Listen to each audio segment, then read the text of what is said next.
Good morning. Never mind above my head. I just woke up from bed, direct from bed. I want to share something concerning marriages and relationships. How to how to cope with rejection, disappointment, breakup, divorce. Okay. I'll start by giving an example. When the world was dead into sin, did anyone go to beg for him to send his son? The answer is no. No one went to God to beg for the son to die for us. The thing is, when someone loves you, like the way the love of God was manifested, God loved us, and therefore He provided a solution to a problem which was there for created beings that He loved. He needed no backup, like he needed no one to admit to say no, we are wrong, so please find a way of solving this situation, this problem. Oh, he never did that. The only thing he did is from his heart he just sent a son to die for us, not that we were involved. Actually, this issue of saying Old Testament, New Testament, we are not even part of the covenant. The new creation is not part of the covenant. The new creation is as a result of the covenant that was made between God and His Son Jesus. You know, we cannot make a covenant with God. We are gods. Okay, away from that, that's not what I want to communicate about. Come back for that some other time. I want to communicate something. If you're in a relationship and you're fond of begging, that's not good for you. That's not good. That's not good for you. Begging someone doesn't mean that okay, the relationship still will work.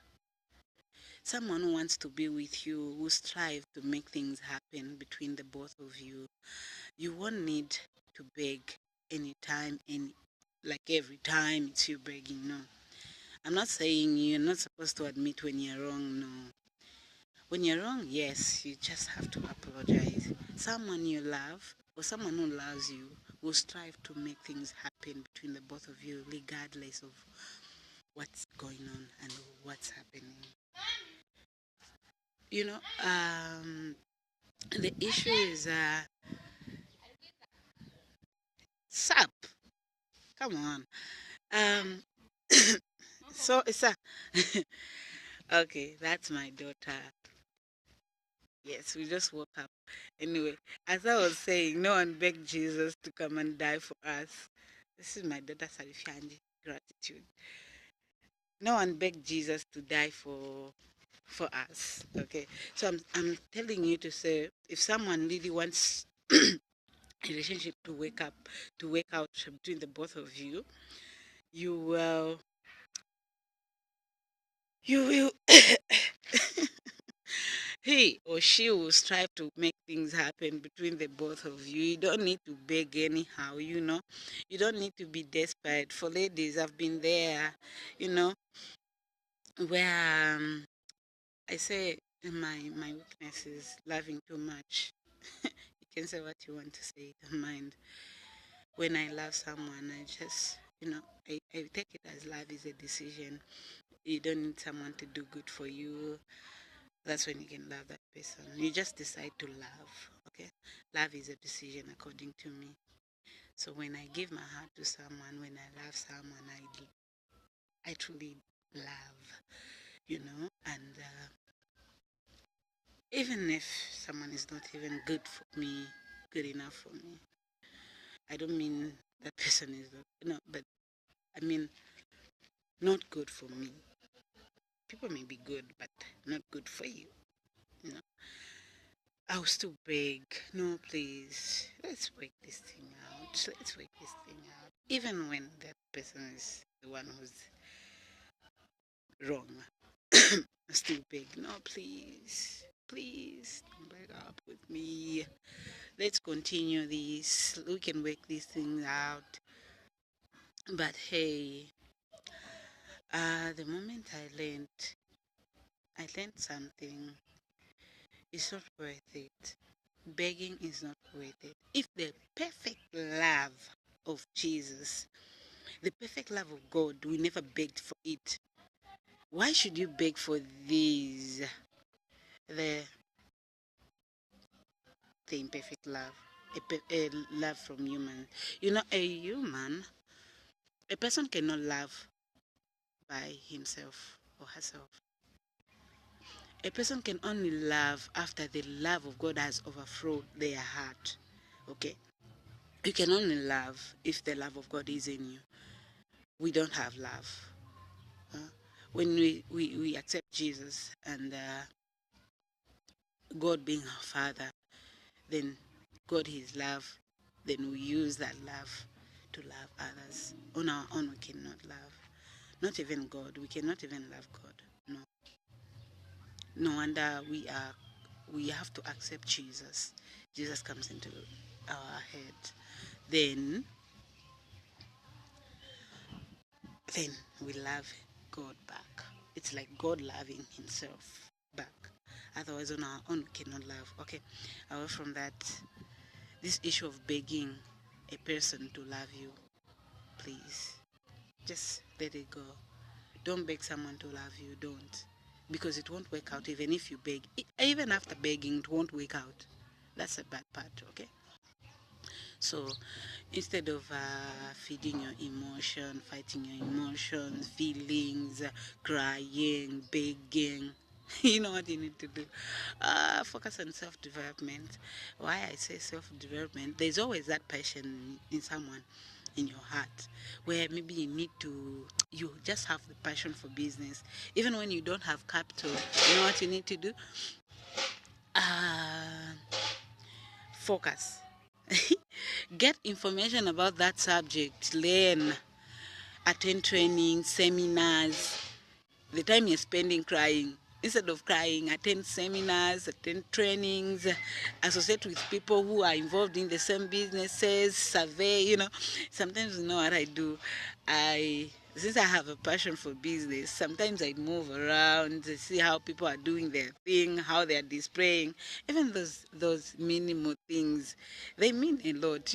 When you start up something, let's say a big shop, you've got a very big shop. Okay, I like the way they arranged that shop where I went to.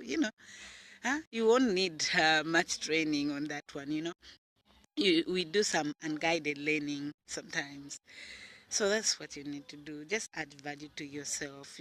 People will be flocking to your side. Huh? I saw something where they're saying you're busy begging someone when you're a prayer request to someone. Huh? Oh, come on. Focus on yourself. Develop yourself. You were born alone. If you were born with a person, maybe that's where I would say, okay, you have to make things work. But first thing first, develop your relationship with yourself. It's the best relationship ever. There's nothing like break up. There's nothing like, oh, I miss you. Yeah, no. So develop your relationship with yourself, self-relationship, self-love. Love yourself. When you love yourself, your relationship is developed. Then you'll be able to love any other person well, in a correct way, in a perfect way. Okay. No begging, please. Add value to yourself. Add value. It's not only to products that we add value. You can add value to your life. You become relevant. You can't be relevant when you're busy nursing your emotions and feelings. You're busy crying and begging for someone. That time you won't do things perfectly and effectively. You won't be relevant.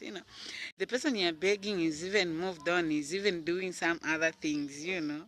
And they're developing themselves. At the end of the day, they are productive.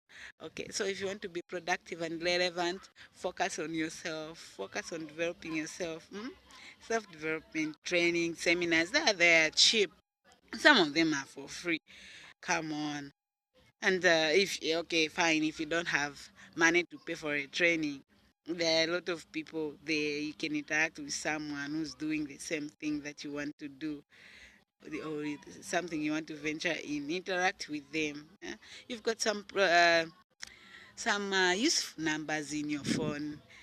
You know, there are some people we disregard. We normally don't call them because I don't know some reasons. But you can learn something from them. Pick up that phone and call someone who wants to talk to you. Don't pick up that phone and call someone who doesn't want to pick up your calls. Okay, fine. Too much. Okay. I'll give an example again. There's this thing where a relationship is really bad, or a marriage is bad. There's adultery, fighting, and all. But when they break up, they still cry. Ah, Vansha, why? This person has left me. They still want, and they're broken for real. Yet they were even admired to get out of that relationship or that marriage, that marriage, abusive relationship. Do you know why? The reason is simple. They cry because they think about other people. What are people going to think about me?